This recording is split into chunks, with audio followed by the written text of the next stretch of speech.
ചക്ക മുറിച്ചെടുക്കാം. വിഭവാട്ടോ. ചക്ക മുറിച്ചിട്ടുണ്ട്. നമ്മൾ ചക്ക കൊണ്ട് 2 തരം വിഭവങ്ങളാണ് ഉണ്ടാക്കുന്നത്.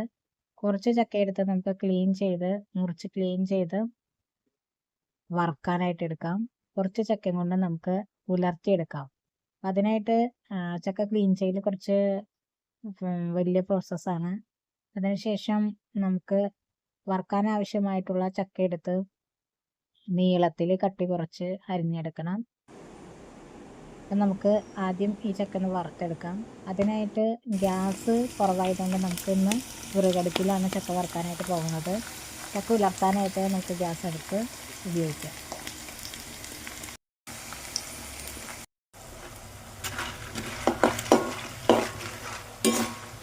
നമ്മുടെ ചക്ക വറുത്തത് ഇവിടെ പാകമായിട്ടുണ്ട്. നല്ല ക്രിസ്പി ആയിട്ടുള്ള ചക്ക വറുത്ത റെഡിയായി.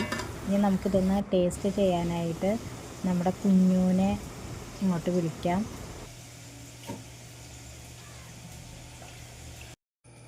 എന്തുട്ട് ചിന്നണേ? ചക്ക വറുത്ത തിന്നാനോ? ഇഷ്ടപ്പെട്ടോ? സൂപ്പറാണോ? ഇഷ്ടപ്പെട്ടോ? ഇനി നമുക്ക് ചക്ക ഒന്ന് ഉലർത്തിയെടുക്കാം. അതിനായിട്ട് ചക്ക ചെറിയ കഷ്ണങ്ങളായിട്ട് നുറുക്കിയെടുക്കണം. കുരു കൂടി നമ്മൾ ഇതിൻ്റെ ചേർക്കുന്നുണ്ട്.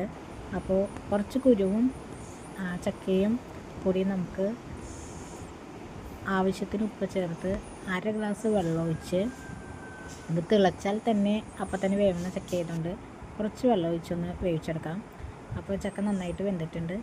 ഇനി വെളുത്തുള്ളിയും ചുവന്നുള്ളിയും നല്ലപോലെ വെളിച്ചെണ്ണയിൽ മൂപ്പിച്ച് കറിവേപ്പിലയും മഞ്ഞൾപ്പൊടിയും മുളക് പൊടിയൊക്കെ ചേർത്ത് ഇതുപോലെ നന്നായിട്ട് ഉലർത്തിയെടുക്കാം.